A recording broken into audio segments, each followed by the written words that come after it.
Bom dia, boa tarde, boa noite. Aqui é o professor Caio e a gente começa agora a quarta parte da aula de Idade Média Oriental.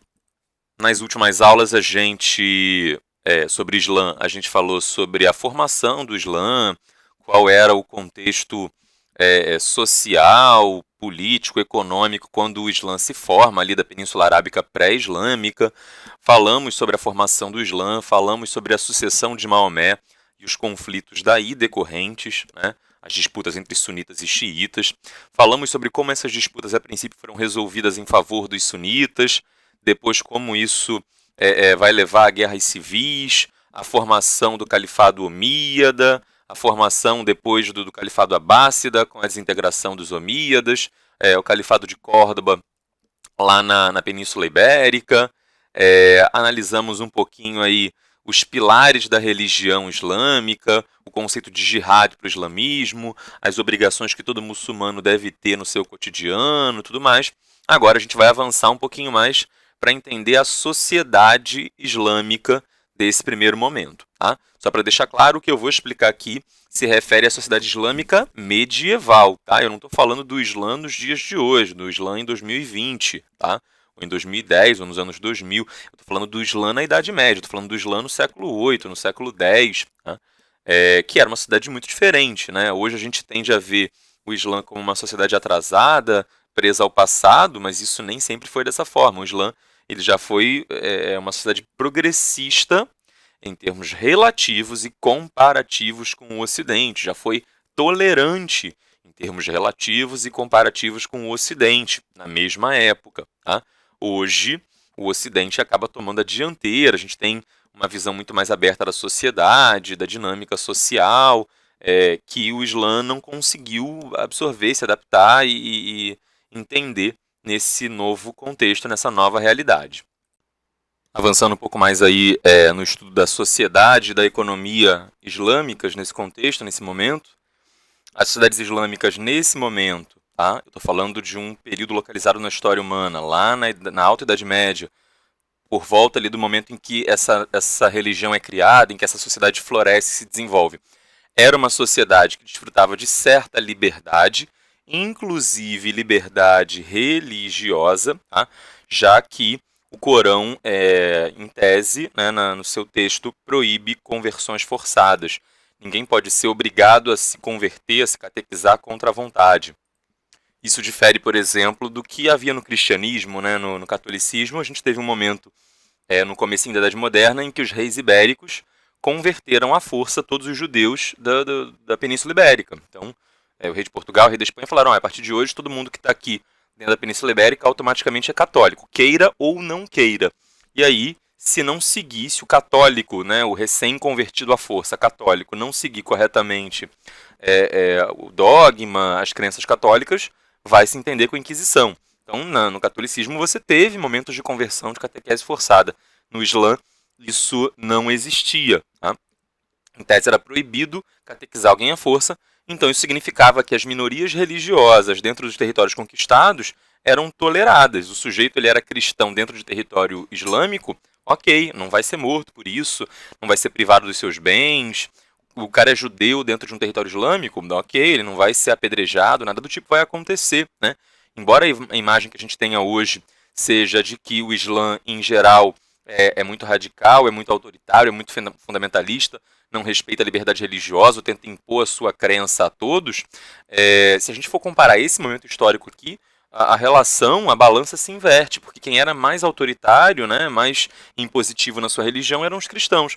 O Islã, ele aceita minorias religiosas existentes dentro dos seus territórios, contanto que pagasse um imposto. Se você não... E aí isso é uma regra jurídica que cada... Né, Estado Islâmico ali, cada sociedade, não Estado Islâmico como o que a gente vê o grupo terrorista, né, mas cada Estado que seguia o islamismo nesse contexto aqui, ele podia dispor das suas leis, das suas regras, enfim. Os reis cristãos também criavam impostos e, pelos mais diversos motivos, aqui o Islã ele vai dizer, olha, você quer viver aqui no nosso território, tudo bem, você pode, você só paga um imposto aqui, não é nada exorbitante, nada proibitivo, paga um imposto, né? para, enfim, a gente organizar nossa sociedade aqui e poder lidar com a sua existência, com a existência de enclaves de comunidades religiosas distintas que não se adequam às nossas regras. Isso implica até trâmites burocráticos distintos e tal. Então, vocês vão pagar um imposto para poder estar aqui com a gente. Tá? O Império Islâmico, né, esse Império Muçulmano que se forma a partir de Maomé, ele vai ter um enorme desenvolvimento comercial. Os povos árabes eles já eram, em geral, povos muito afeitos, muito dedicados ao comércio. Tá? Então, isso não vai diminuir, pelo contrário, isso vai se intensificar. Tá? E principalmente comércio com o Extremo Oriente, trazendo especiarias. Toda aquela história que você escuta falar dos grandes navegadores que iam lá da Península Ibérica, de Portugal e da Espanha, em busca da rota marítima direto para as Índias, para buscar especiaria. Bom, os europeus só conheciam as especiarias porque antes os árabes, né, os muçulmanos, as trouxeram e venderam, enfim, praticavam um intenso comércio ali na região do Mar Mediterrâneo, né? Então, eram potências econômicas nesse momento, os vários estados que seguiam aqui o islamismo, seja o Califado de Córdoba, seja depois o Califado Almôada, seja o Califado Abássida, enfim, esses vários estados seguidores do islamismo, eles vão ser marcados aí por esse crescimento, por essa importância do comércio. Por último, o Islã também usava a escravidão. Tá? A escravidão já era conhecida nesse contexto, já era praticada no mundo islâmico. Não era semelhante à escravidão que a gente vai ver posteriormente na Idade Moderna nas Américas. Tá? A escravidão que era praticada, por exemplo, nas 13 colônias inglesas na América do Norte, ou a escravidão que era praticada no Brasil também, posteriormente, era em muito mais larga escala, constituía a base da mão de obra, do sustento daquela sociedade, da manutenção daquela sociedade. Aqui no Islã você tem sim escravidão, não dá para negar, ela era bem conhecida, era bem frequente, mas você não era costumeiro no Islã você ter um indivíduo que tinha um plantel de escravos com 1000 escravos. Isso não existia, né? Era muito comum assim, o sujeito ter, sei lá, 1 ou 2 escravos para cuidar das atividades domésticas, e se o sujeito fosse mais rico, ele tinha 10, 20 escravos para fazer os serviços e fazer uma guarda pessoal. A gente vai ter, por exemplo, alguns desses impérios islâmicos tendo exércitos, batalhões de escravos, né? Eram os mamelucos. Os mamelucos eram um batalhão ali de escravos treinados desde a infância para serem muito leais, muito fiéis ao governante e para lutarem e tal, mas escravidão como base da atividade econômica, isso não existia. Tá? A escravidão ela era normalmente praticada em ambiente urbano e para a realização de atividade doméstica, até porque a própria estrutura econômica do Islã não era uma estrutura que fosse necessitasse de uso intensivo de mão de obra. Tá? Então não haveria nem necessidade de um senhor de escravos ter muitos escravos para sua economia funcionar. O negócio é que o cara transportava o produto daqui para lá e pronto, né? Ou praticava pecuária, criava camelos e tal, isso não demanda muito volume de mão de obra, você precisa de pouca mão de obra para pecuária, você precisa de pouca mão de obra para transporte de carga, comparado com, por exemplo, a agricultura, né, que vai ser o grande utilizador de mão de obra escrava intensiva aqui na América, é a agricultura de açúcar, depois a agricultura cafeeira, na América do Norte a agricultura algodoeira, mas é importante frisar que sim havia uso de mão de obra escrava no mundo islâmico, nesse contexto já. Também havia no mundo cristão, embora no cristianismo, né, nos reinos cristãos, nesse momento aqui, a escravidão fosse minoritária. Tá? O instituto que garantia fornecimento contínuo de mão de obra nos reinos romanos-germânicos, nos reinos cristãos, era a servidão, que era uma decorrência, que era uma evolução do colonato, do antigo colonato romano. Mas os próprios romanos, por exemplo, já tinham usado mão de obra em grande escala, os próprios gregos antigos também. Os islâmicos não chegaram nunca nem perto disso, nem do que veio depois, nem do que veio antes. Era muito amplamente utilizado, você tinha muito escravo na sociedade, né? Porque, enfim, todo sujeito ali de classe média ou que conseguia chegar num certo statusinho social comprava 1 ou 2 escravos para suas atividades domésticas, mas você nunca vai ter em nenhuma região islâmica tipo 70% da população sendo escrava. No Brasil você tinha isso, né? Você tinha 70%, 80% da população em certas regiões que eram formadas por escravos, que eram a maioria da mão de obra, enquanto a minoria eram os senhores livres ou pessoas pobres livres, mas, enfim, desprovidas de escravo. Tá? Então, você tem escravidão no mundo islâmico, mas é importante marcar essa diferença em relação à escravidão que você já viu, tá? E ainda a escravidão que você verá nos próximos conteúdos. Além dessa questão social e econômica, tá? É necessário a gente falar também da cultura islâmica. é muito fácil a gente cair num preconceito, num etnocentrismo, ou até mesmo num anacronismo de você pegar o que a gente sabe hoje sobre o Islã e projetar para o passado, né? E hoje a gente tem essa visão de que o Islã é atrasado, o Islã é conservador, o Islã é reacionário, o Islã ele tenta frear o avanço do mundo, o Islã ele tenta voltar a um modo de vida que era o medieval, né? O mundo islâmico não aceita bem, por exemplo, mulher usando roupa curta, não concede direitos iguais para as mulheres em todas as áreas, enfim. Existe uma série de questões aí em relação ao direito das mulheres, em relação a minorias LGBT, QI+, enfim. Existe uma série de questões relacionadas a isso que são inegáveis hoje no Islã, tá? Mas a gente não pode projetar isso para o passado. Tipo assim, o Islã é considerado atrasado em relação a esses direitos sociais hoje, então ele sempre foi assim, ele sempre foi mais atrasado que outros povos. Não, o Islã, pelo contrário, ele era considerado o expoente do mundo em termos culturais. Tá?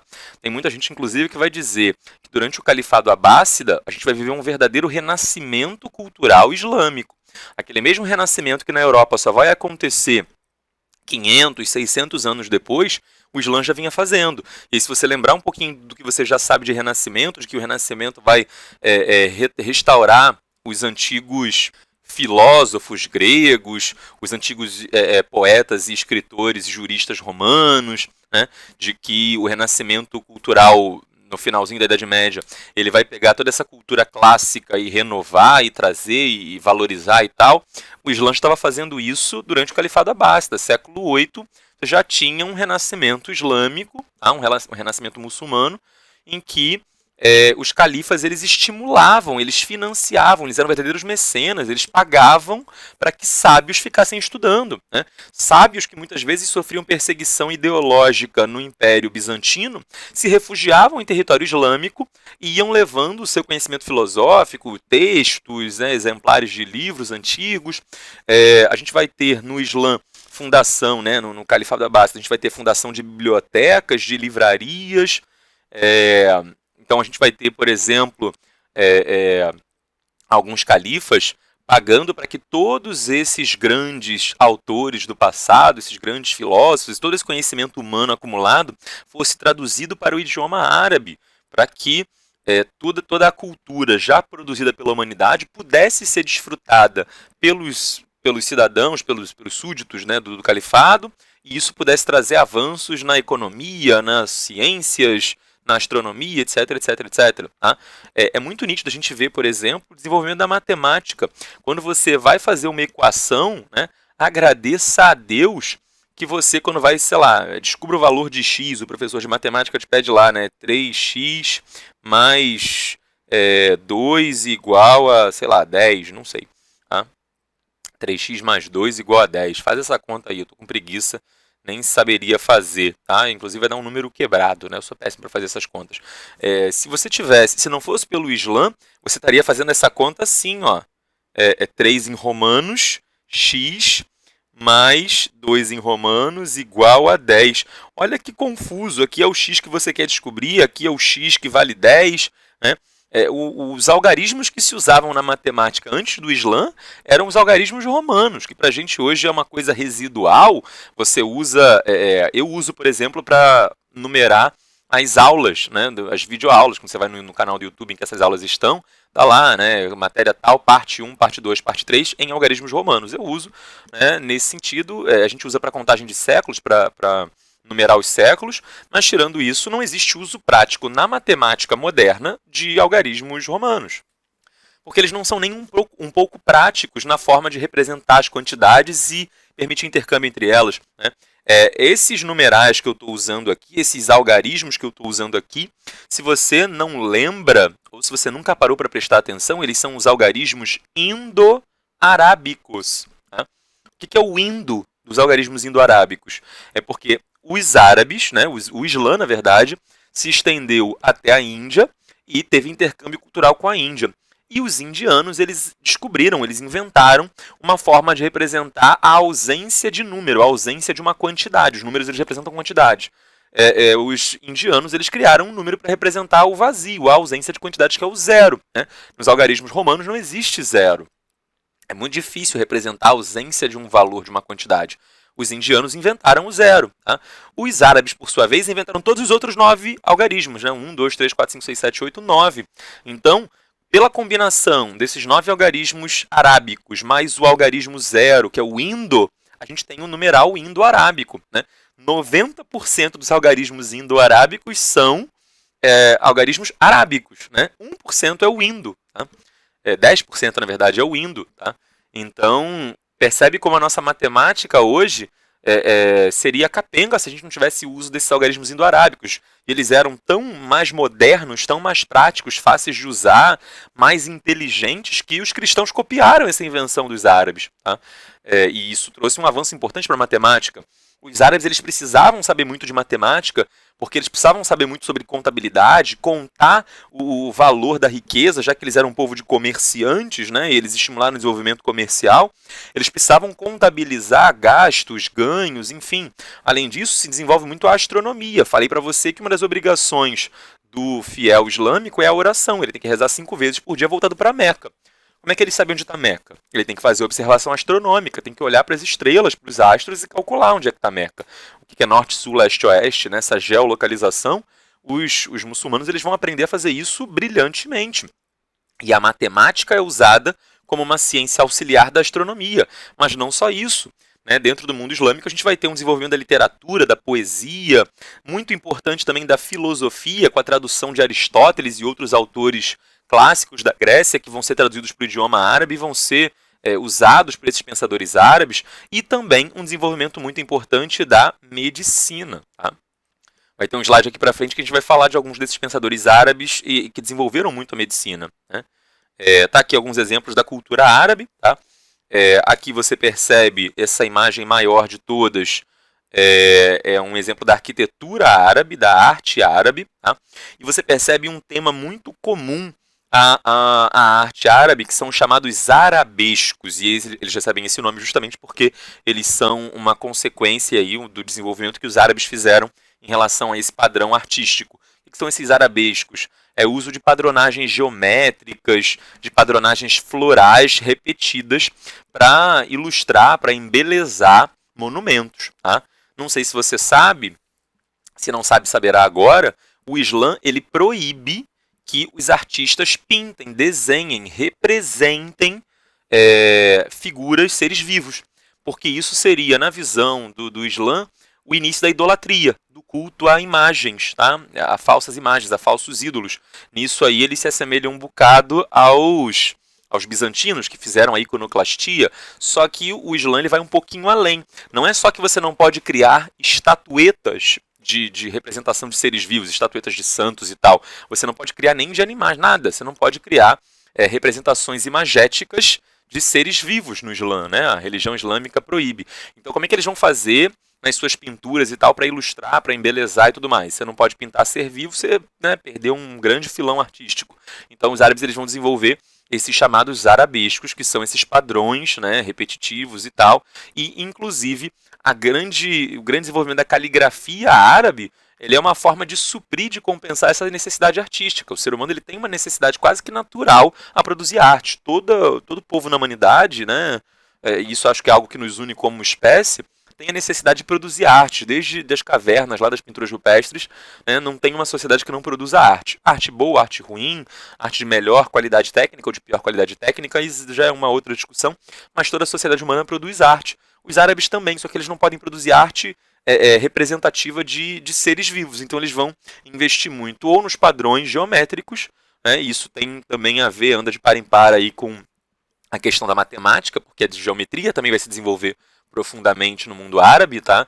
Grandes expressões aí, fórmulas para cálculo de figuras geométricas vão ser produzidas pelos pensadores árabes e são usadas até hoje, mas também a caligrafia árabe como uma forma de representação artística. E aí você percebe aqui um exemplo, tá, dessa caligrafia árabe que deixa qualquer um que goste de lettering, sabe, babando de inveja, né, de admiração de como essa caligrafia é bonita, ela é complexa, né? É de fazer inveja mesmo, parece muito aquelas representações dos ideogramas chineses, japoneses, asiáticos, enfim. Só que aqui a escrita árabe ela é uma escrita mais fonética, né, em que cada letra ela simboliza um som, não é cada letra simbolizando uma ideia, não é um ideograma, tá? Mas é uma escrita fonética, mas ainda assim uma escrita fonética extremamente elaborada, um lettering extremamente elaborado, tá? Uma caligrafia bem avançada. E também o trabalho em metais, a metalurgia, o artesanato, e aí você vê aqui um potinho, né, entre aspas, um Tupperware, um potinho árabe, provavelmente uma caixa de joias ou algo assim, feito com extremo detalhe. Isso é muito difícil de fazer, né? Os ferreiros, os artesãos cristãos que trabalhavam com metal nesta época na Europa estavam muito aquém de conseguir produzir algo com este detalhamento técnico, percebe?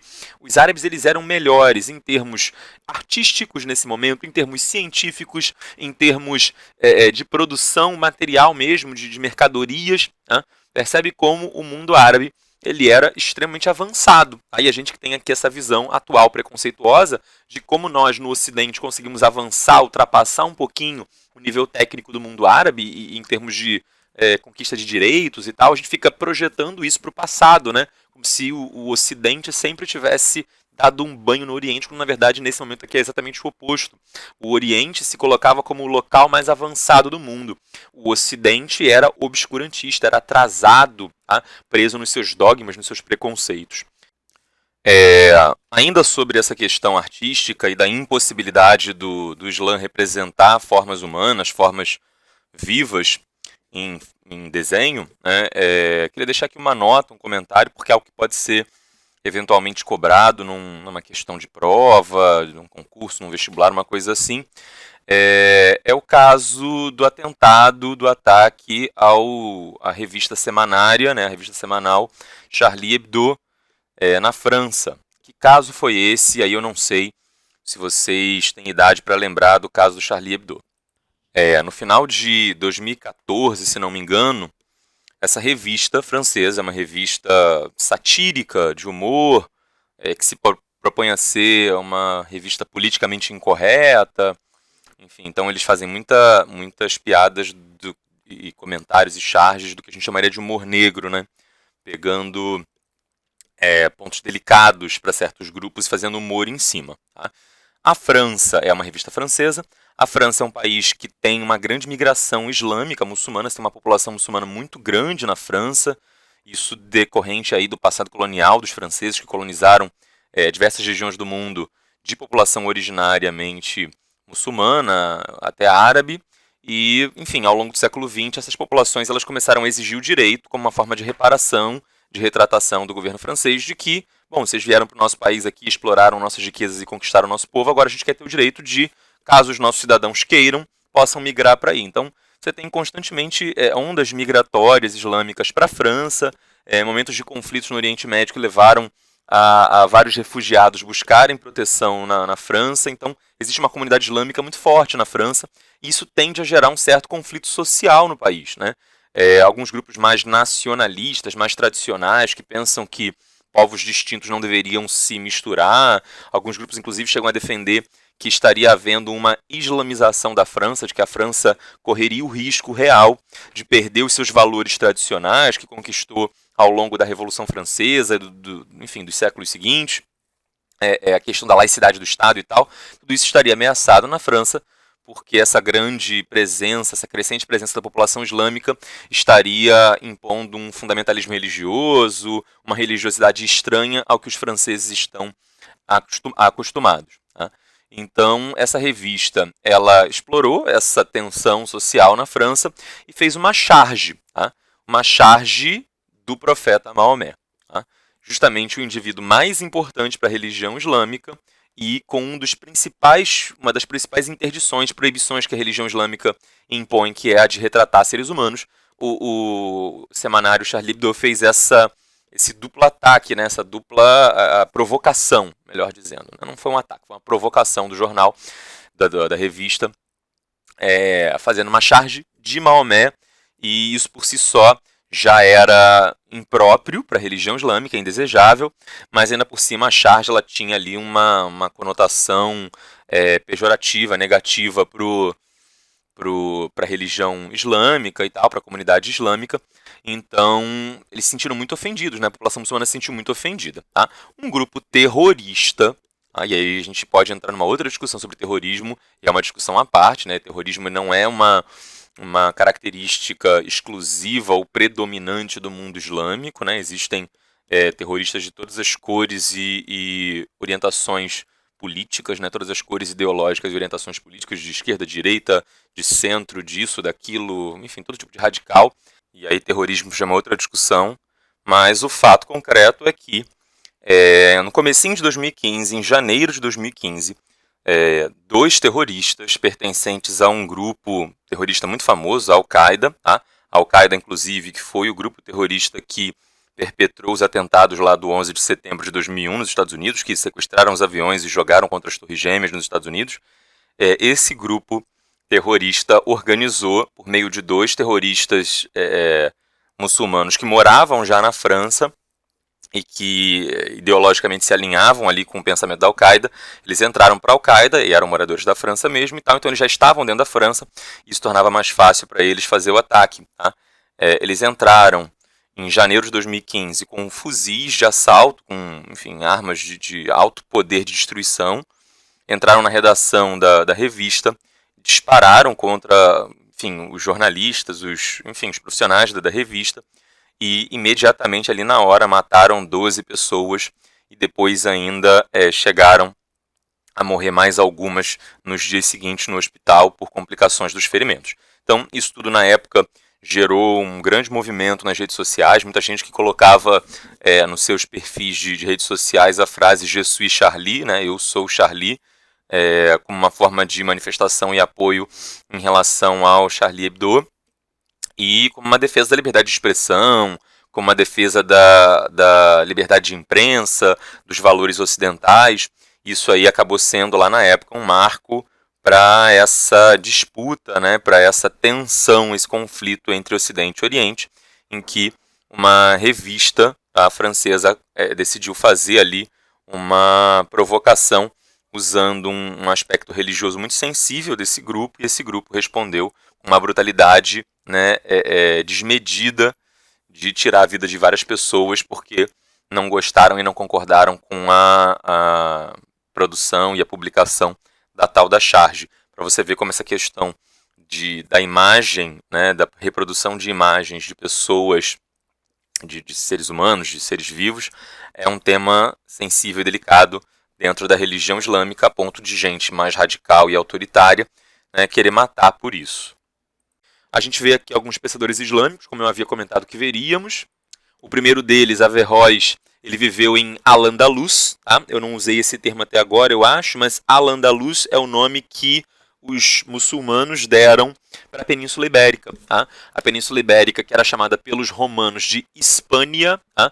Passa a ser chamada de aí é o artigo Al, como Alcorão, né? Aqui é o Al-Andalus. Tá? Inclusive tem uma região no sul da Península Ibérica, da Espanha, que até hoje é chamada de Andaluzia. Né? Andaluzia vem de Andalus, que era essa expressão islâmica. Tá? Então o Califado de Córdoba, por exemplo, ele vai exercer o seu poder, ele vai reinar sobre o território de Al-Andalus. Tá? Neste território de Al-Andalus, nasceu e viveu Averroes, que era um filósofo, pensador, médico e juiz. E sim, nessa época não existia uma limitação de áreas acadêmicas que você pudesse atuar. Você tinha os sujeitos que eles atuavam em diversas áreas. Tá?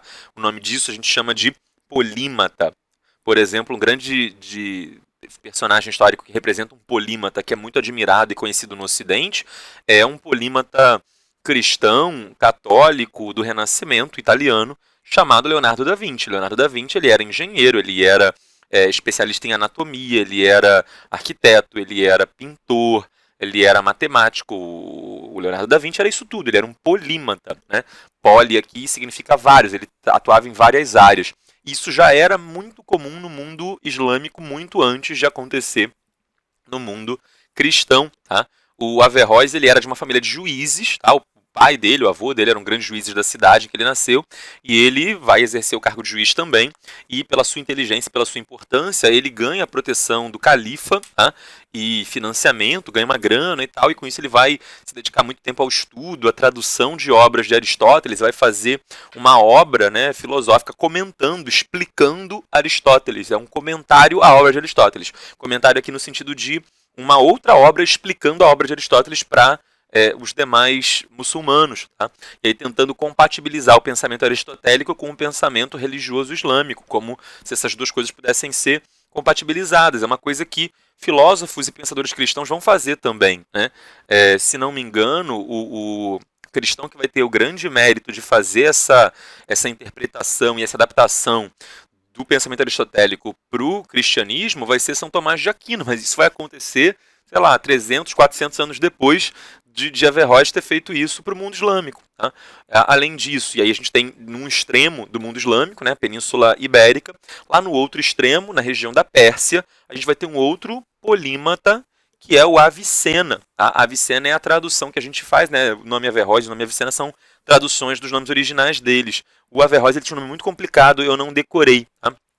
Mas o Avicena, ele era chamado em idioma árabe de Ibn Sina. Tá? Ibn Sina virou Avicena, porque os cristãos ouviam, não conseguiam entender muito bem, traduziam aquilo para o latim e acabaram chamando o cara de Avicena. Né? E o nome dele originalmente era Ibn Sina, alguma coisa Ibn Sina. Ibn Sina era o sobrenome.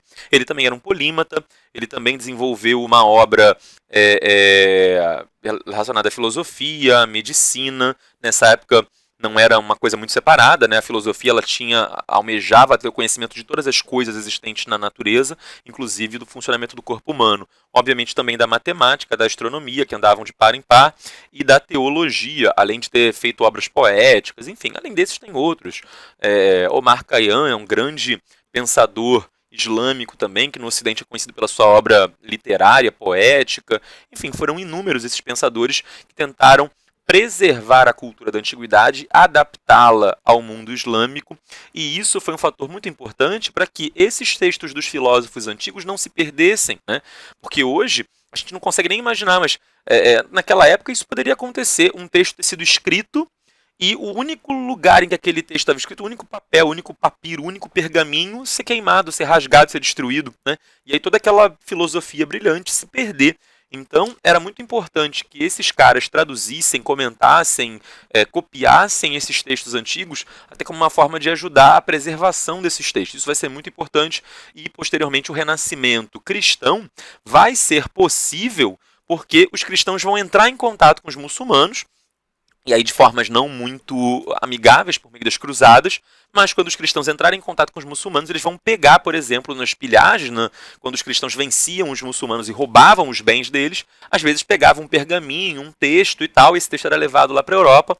Na Europa ele era traduzido do árabe, né, pro latim ou para alguma língua conhecida dos europeus, e aí percebia-se que aquele texto, na verdade, era uma tradução árabe de Aristóteles, era uma tradução árabe de Platão ou de algum outro pensador relevante. Isso permitiu que pensadores da antiguidade que estavam perdidos, esquecidos, abandonados na Europa, pudessem ser retomados depois das cruzadas. É por isso que o Renascimento ele vai acontecer depois, né? As cruzadas elas vão ocorrer ali durante o século XI, principalmente, século XII até, e aí ali pelo século XIII, esse processo de tradução e disseminação dos textos começa a se aprofundar, e no século XIV a gente vai ter o Renascimento. Né? Então, existe aí essa dívida dos ocidentais do seu renascimento em relação ao prévio, né, previamente ocorrido renascimento islâmico, renascimento cultural islâmico. Tá? Então, com isso, a gente termina propriamente o conteúdo, não tenho mais matéria para te dizer, mas vou deixar aqui algumas indicações de coisas que eu acho sumamente importantes e interessantes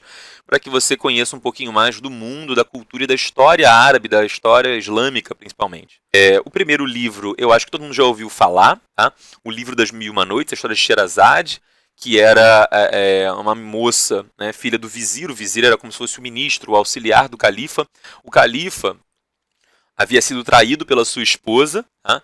E por isso ele ficou com ódio das mulheres e ele jurou vingança contra todas as mulheres do mundo. Então o califa, quando descobre que a sua esposa o traiu, ele mata a esposa E aí, a partir disso, ele começa a se casar com uma mulher diferente a cada dia. E no dia seguinte, à noite de núpcias, ele matava essa mulher, para que não houvesse nem sequer o tempo dela traí-lo, né? E as mulheres todas da cidade começam a morrer, jovens e tal. E a filha do vizir, a bela, inteligente Sherazade, fala pro pai: pai, eu quero casar com o califa, né? Com o rei, com o governante.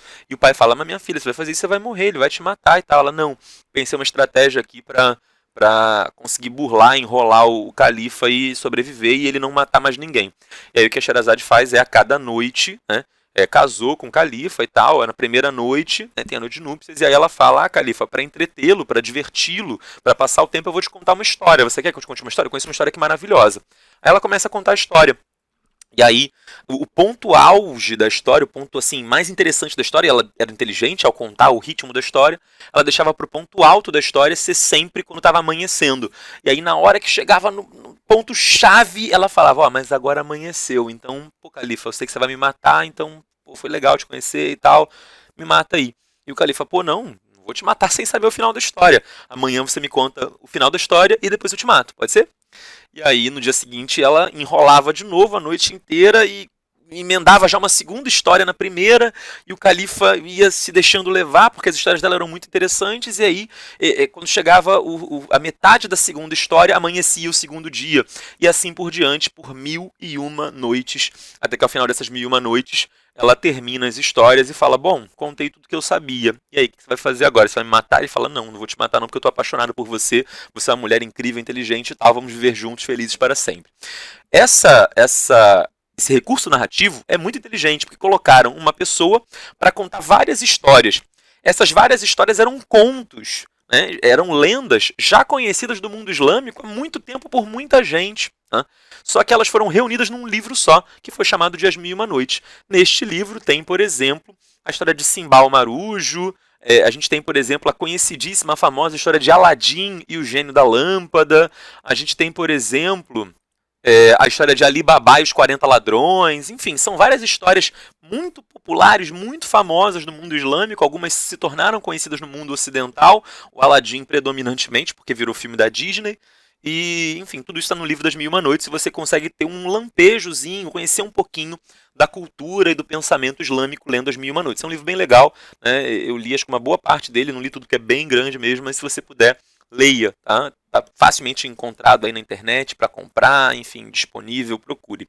O segundo livro é um livro muito recente, é um livro ocidental chamado O Físico, de Noah Gordon. O Físico não é a história de um cara que estuda a física, a equação do movimento, da velocidade, da aceleração. Porque, na verdade, o físico é uma péssima, terrível tradução da língua inglesa. Tá? Na língua inglesa, o nome desse livro é The Physician. Tá? Physician, traduzindo para o português, não é físico, é médico. Tá? A gente está acostumado a chamar médico em inglês, quando a gente aprende na escola, a gente chama de doctor, mas uma forma antiga, arcaica de falar médico é falar physician, porque ele cuida da saúde física do corpo. Então, o Noah Gordon escreveu esse livro, O Físico, que na verdade deveria em português chamar O Médico, mas achavam, sei lá, que ia dar muito na cara, ou que talvez fosse um spoiler da história e tal, e aí chamaram o livro em português de O Físico.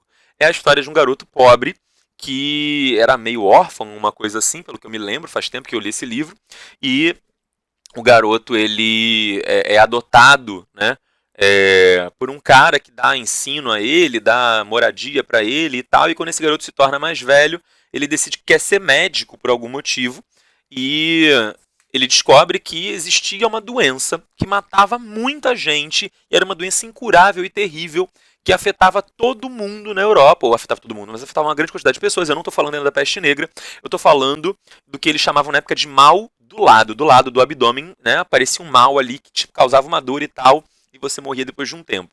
Nós hoje chamaremos essa doença de apendicite. Sim, a apendicite era uma doença mortal nessa época. E aí o garoto ele fala: pô, eu quero curar esse mal do lado, né? A apendicite. E os médicos todos que existiam na Europa não sabiam ensiná-lo, não conseguiam explicar para ele como fazer. Como a gente viu lá atrás com Averroes e com Avicena, a medicina era amplamente estudada e conhecida. Inclusive, os livros do Avicena sobre medicina, eles vão ser o principal manual das universidades europeias até o século XVII. Né? os livros do Avicena, lá da Idade Média, que eram livros árabes, vão ser tão precisos e tão corretos que os europeus vão usar esse livro, né, depois de algum tempo, quando conhecerem e traduzirem o livro, vão usar esse livro por séculos e séculos depois. Aí o garoto fala, quer saber? Então eu vou lá para os árabes, né, vou lá conversar com os muçulmanos e vou aprender com eles como é que se cura essa doença. Se não me engano, inclusive, na história fictícia do livro, né, uma ficção histórica, o garoto que quer virar médico, quer virar o physician, ele vai estudar com o próprio Avicena e aprende com o Avicena como tratar da apendicite e tal, enfim.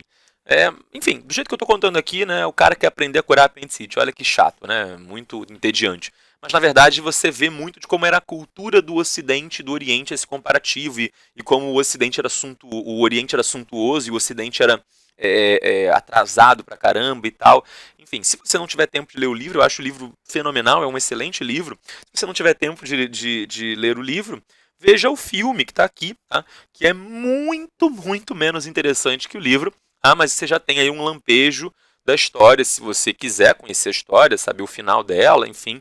Eu acabei dando vários spoilers da história no meio do caminho aqui enquanto eu explicava, mas não contei o principal. Então, veja o filme, se te interessar depois você leia o livro. Tá?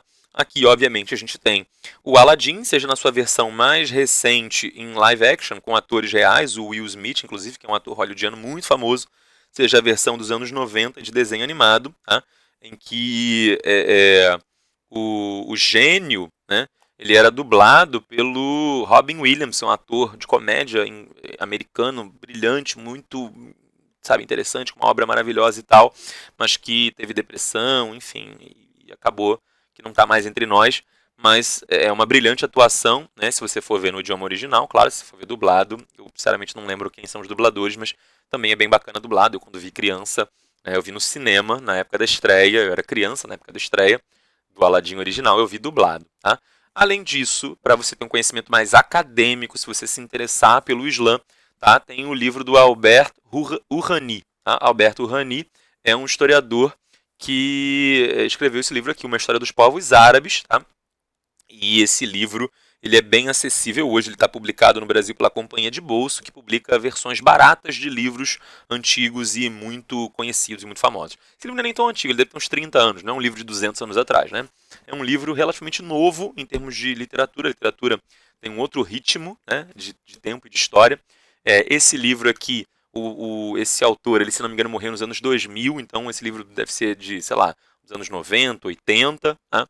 É um livro bem bacana, bem abrangente, falando aí da história desse povo árabe desde o tempo pré-islâmico até o auge aí do islamismo e depois a decadência do Islã, tá? A decadência no sentido dessa decadência político-econômica, não em decadência religiosa, porque, como a gente já falou, o Islã é a religião que mais cresce. Tá? Bom, com isso a gente termina esse conteúdo aqui. Por hoje é só. Se você tiver dúvidas, manda as suas dúvidas. Tá? Eu encerro por aqui e não esqueça de lavar muito bem suas mãos.